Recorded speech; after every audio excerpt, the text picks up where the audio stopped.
UP के संभल में आज फिर चल सकता है प्रशासन का बुलडोजर। शनिवार को कार्रवाई के दौरान प्रशासन को मिला था एक प्राचीन मंदिर और कुआं। मंदिर को ढकने के लिए बनाई गई दीवार को तोड़ा गया। मंदिर की निगरानी के लिए मंदिर के चारों ओर सीसीटीवी लगाए गए। संभल में मिले मंदिर के बारे में खुलासा। करीब 500 साल पुराने मंदिर पर किया गया था अवैध कब्जा। 46 साल से बंद था मंदिर।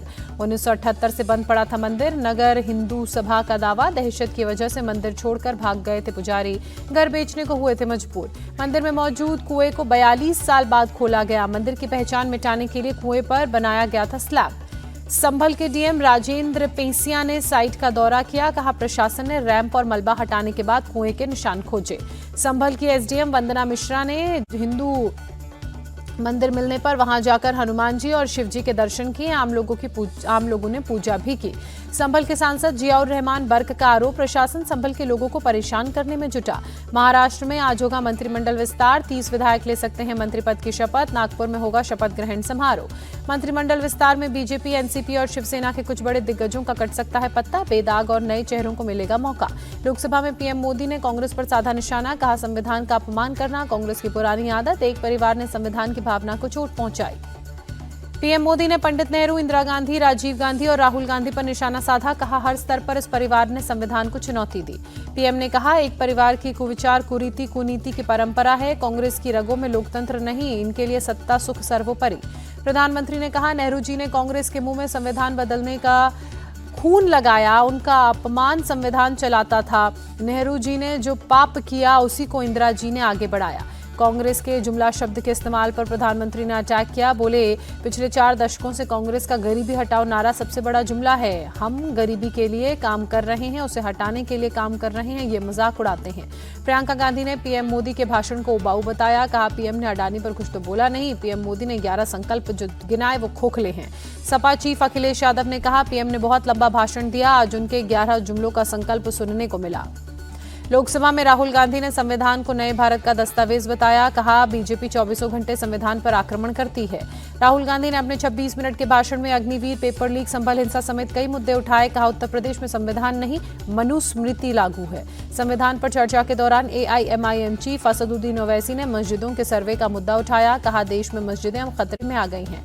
16 दिसंबर को पंजाब को छोड़कर देश भर में किसान ट्रैक्टर मार्च निकालेंगे। 18 दिसंबर को पंजाब में रेल रोको आंदोलन करेंगे। अंबाला में शंभू बॉर्डर पर फिर किसानों और पुलिस के बीच झड़प हुई। किसानों को दिल्ली जाने से रोकने के लिए पुलिस ने आंसू गैस के गोलों का इस्तेमाल किया।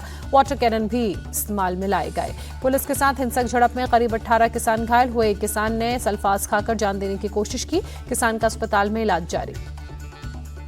बिहार में आरजेडी नेता तेजस्वी यादव का बड़ा ऐलान। कहा राज्य में हमारी सरकार आई तो भाई बहन योजना शुरू करेंगे। आर्थिक रूप से कमजोर महिलाओं को हर महीने 2500 रुपए देने का वादा।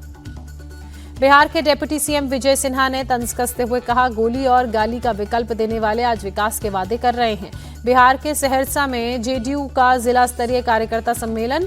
नेता गुलाम रसूख बलियावी ने कहा सीएम नीतीश हर जाति और धर्म के लोगों का ख्याल रखते हैं। दिल्ली बीजेपी चीफ वीरेंद्र सचदेवा ने अरविंद केजरीवाल से पूछा सवाल। उनके सीएम रहते हुए उनके आवास पर स्वाति मालीवाल से बदतमीजी हुई, उस समय कार्रवाई के लिए उन्होंने चिट्ठी क्यों नहीं लिखी। बीजेपी के वरिष्ठ नेता लालकृष्ण आडवाणी की बिगड़ी तबियत। आडवाणी के अपोलो अस्पताल में उन्हें कराया गया भर्ती। न्यूरोलॉजी विभाग में चल रहा है उनका इलाज। आज दिल्ली पहुंचेंगे श्रीलंका के राष्ट्रपति अनुराग कुमार दिसनायका। राष्ट्रपति बनने के बाद भारत के साथ ये पहली द्विपक्षीय यात्रा और बातचीत। नेपाल के सेना अध्यक्ष ने अयोध्या का दौरा किया। परिवार समेत रामलला के दर्शन किए। गृहमंत्री अमित शाह छत्तीसगढ़ के दौरे पर रहेंगे। रायपुर और जगदलपुर में कई कार्यक्रमों में शिरकत करेंगे। छत्तीसगढ़ के दंतेवाड़ा में मुठभेड़ में मारे गए 7 नक्सलियों के शव बरामद। 12 दिसंबर को पुलिस के साथ हुआ था एनकाउंटर। अतुल सुभाष केस में जौनपुर में सेव इंडियन फैमिली फाउंडेशन के लोगों ने प्रोटेस्ट किया। मामले में न्याय की मांग की। कोलकाता में कांग्रेस कार्यकर्ताओं ने प्रोटेस्ट किया। ताला पुलिस स्टेशन के पूर्व इंचार्ज और आरजीकर मेडिकल कॉलेज के पूर्व प्रिंसिपल को जमानत देने का विरोध। आरजीकर हॉस्पिटल की घटना में मारी गई डॉक्टर के पिता ने कहा अगर लगातार प्रदर्शन जारी रहता तो सीबीआई काम करती और चार्जशीट दाखिल करती। अगले साल से देश के हर कोने से कश्मीर घाटी तक ट्रेनें पहुंचेंगी। जम्मू कटरा उधमपुर श्रीनगर बारामूला रेलवे लिंक के तहत 3.2 किलोमीटर की लंबी टनल T33 भी अब बनकर तैयार। बांग्लादेश में अल्पसंख्यक समुदाय पर हो रहे जुल्म के खिलाफ लखनऊ में निकाला गया कैंडल मार्च। मौलाना कल्बे जावेद ने मार्च की अगुवाई की। मुंबई के जियो कन्वेंशन सेंटर में विश्व हिंदू आर्थिक मंच का वार्षिक सम्मेलन मुख्यमंत्री योगी आदित्यनाथ ने संबोधित किया। अपने संबोधन में मुख्यमंत्री ने कहा, एक आज का भारत है जो अपने श्रम शक्ति का सम्मान करता है, दूसरा वो भी समय था जब ऐसे श्रमिकों के हाथ काटकर जीवंत कला को समाप्त कर दिया गया। प्रयागराज पहुंचा जूना अखाड़े का जुलूस, महाकुंभ से पहले जुटने लगे साधु संत। आणंद में स्लम एरिया में अवैध निर्माण हटाने के दौरान पुलिस पर पथराव, लाठीचार्ज कर पुलिस ने प्रदर्शनकारियों को खदेड़ा। मंदिर में अवैध निर्माण को ढहाने के दौरान भड़के लोगों ने पथराव किया, पुलिस ने एक्शन लेते हुए कई प्रदर्शनकारियों को हिरासत में लिया। नोएडा पुलिस ने हनी ट्रैप गैंग का भंडाफोड़ किया, मुकदमे में फंसाने के नाम पर लोगों से बैठते थे पैसे, पुलिस ने गिरोह के मास्टरमाइंड सहित 5 लोगों को पकड़ा।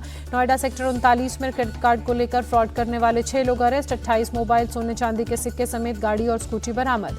लोगों को क्रेडिट कार्ड लिमिट बढ़ाने का ऑफर देते थे गैंग के मेंबर, पुलिस ने विभिन्न धाराओं में केस दर्ज कर जांच शुरू की।